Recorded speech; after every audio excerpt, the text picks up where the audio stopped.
Right, so this is either going to be really, really good, or it's going to turn out to be a bit of a disaster. You can see I'm out of breath. And you all know it's not the miles that get you, it's the feet of ascent. And I've been umming and ahhing most of the day about where to walk and where to wild camp. And I've eventually decided I'm going to do it in Glencoe.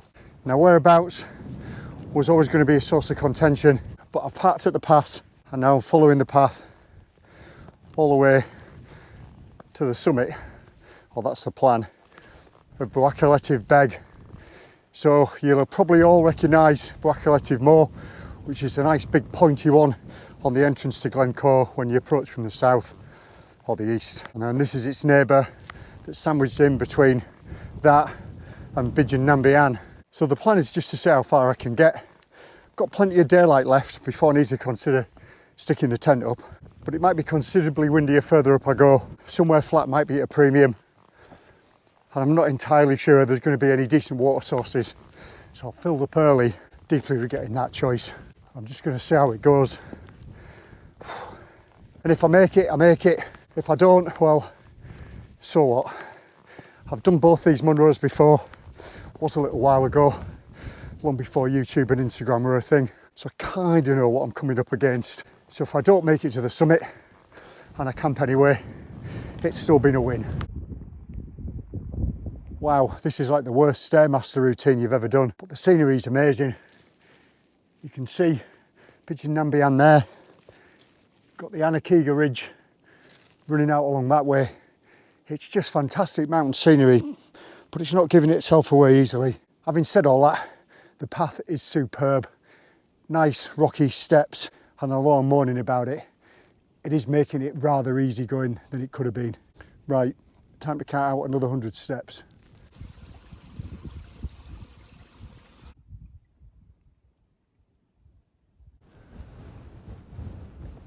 The views as you reach the saddle are absolutely incredible, but the wind is noticeably picked up. So I'm going to have a look at this Munro here, which is Stobcorra Ranech. Sorry for butchering the Gaelic, and I'll put it on the titles below. I think I can get to the top up and down this one in about half an hour. That should take me to about 4:45, and then I think what I'll do is I'll camp that side of the saddle. There's plenty of flat bits and I'll be out of the worst of the wind. Wow, the views are sensational, and that was well worth the effort. I reckon that's taken me about 20 minutes. It's just incredible. Wow. You can even see as far over as Ben Nevis there. Biggest thing on the skyline. Oh, this is incredible. There's actually some flat bits low down here which will absolutely take a tent. I'm just going to have a little look at that. If it's suitable, I might just pitch up here. If not, I'll go back down to below the Bielak and just take something in from there.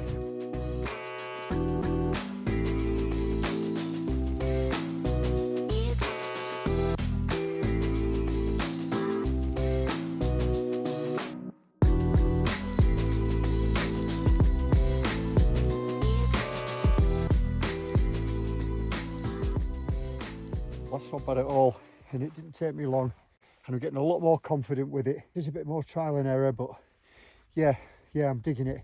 Right, I'm going to cut in and I'm going to use the other entrance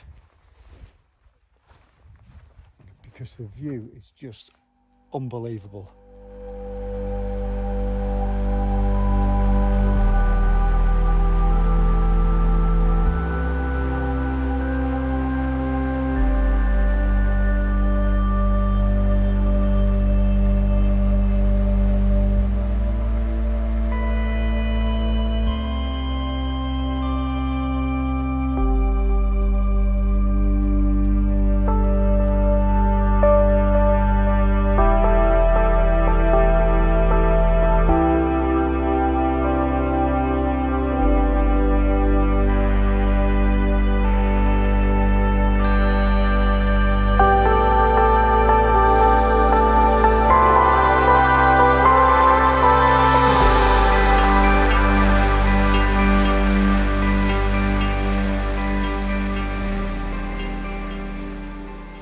Apologies for sitting on an angle, but I wanted to get that view behind me. That just looks absolutely incredible. Doesn't get much better than that. I think I say that at every camp. Anyway, if you've been watching my African tail videos, you'll know I've been testing out a new piece of kit, and this is it. It's an Armytek ELF C2 head torch. Look at that. People at Armytek sent me one to test out. It's got a really comfortable head harness and it sits into a nice clip, and that can be adjustable with the beam when it's seated on your head. Comes with a load of well thought out accessories. So the torch itself has a maximum of 1100 lumens, a maximum distance of about 105 meters, which is pretty good. It comes with a rechargeable battery. So a lot of these head torches now come with a sealed battery unit. So I guess if your battery fails, you've got to replace the whole thing. Well, this comes with a replaceable battery. You can charge it with a USB-C charger. Got another metallic clip so you can clip it onto maybe a work surface that you're working from, or if you can hang it inside your tent or something like that, which I think is really handy. It has 3 different beams. Don't know whether you'll be able to see this, whether it be, so you've got 1, 2, 3, there's your main beam. It's really good. It's also got a magnetic bottom, so if you're working at home, you want to clip it onto a magnetic surface, it'll stick straight on. I don't have any magnetic surfaces to stick it on, but believe me, it does.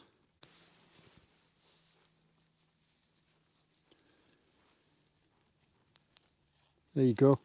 So it comes with a 10-year warranty. And if you fancy one of these, you can go on the website. I'll leave a link in the description below the video. And if you use my affiliate code, which is CragRat15, all one word, CragRat15, that'll get you 15% off this or any of the other products. They do a really unique range, and I have to say, I'm really impressed. Thank you, Armytek.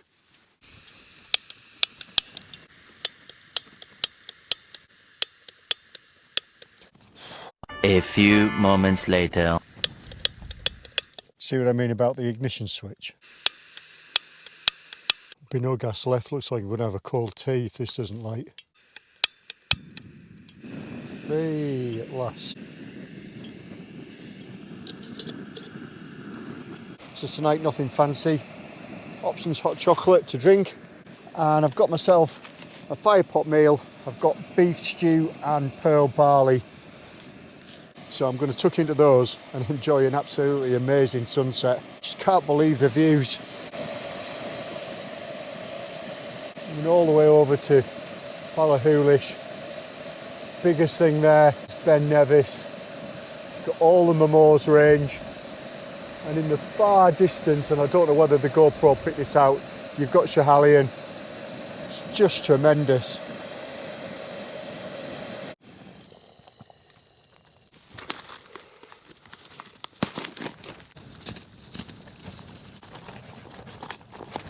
Minutes it is then.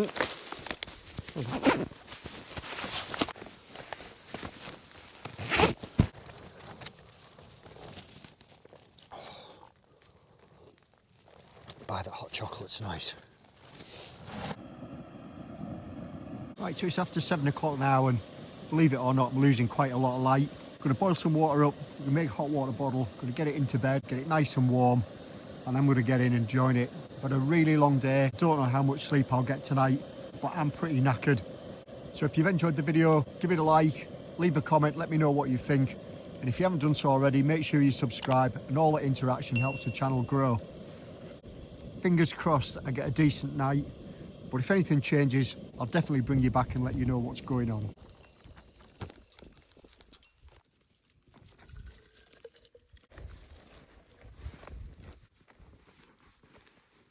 There we go.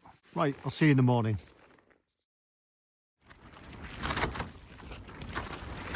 Good morning, it's about 5:45. I don't know what's more impressive, the fact that the tent's still standing or the fact that I managed to get some sleep. That was a rough old night.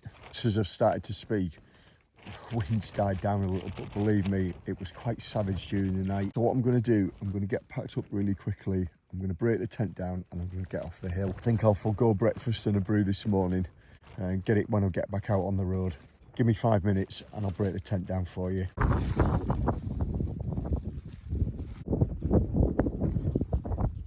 Wow, this morning's magnificent. What a dramatic sunrise. And what I would normally do here is I would take my time, fold the tent down properly. Apparently it's meant to preserve the DCF material, but I'm not going to do that. I've got 45 minutes to get back to the car. I'm just going to put it into the stuff sack, put it in my bag, start making my way down. And when I get to the car, I'm going to unload it anyway. And when I store it away properly tonight, I'll fold it up as it should be.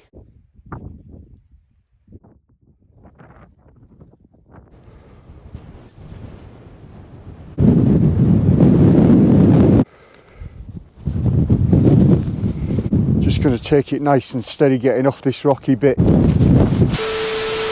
then we can make a bit of progress on the steps. I probably will do. And where this bit's exposed, when I drop down the leeward side back to the pass of Glencoe, it should be out of the wind for the most part anyway. But it's a beautiful morning. There's no navigation required, just follow the path down. No rain, no mist, can see where I'm going and just enjoying being in the mountains.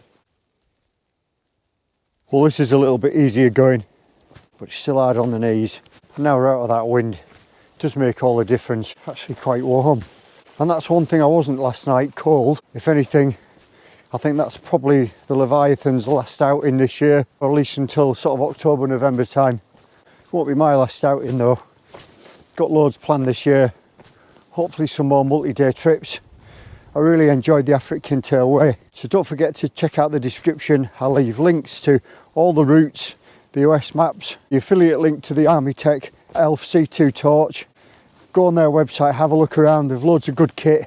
And finally, leave a thumbs up, leave me a comment, let me know what you think. Have you got any pitching tips for the Durston? And if you haven't done so already, make sure you subscribe. And I'll see you next time.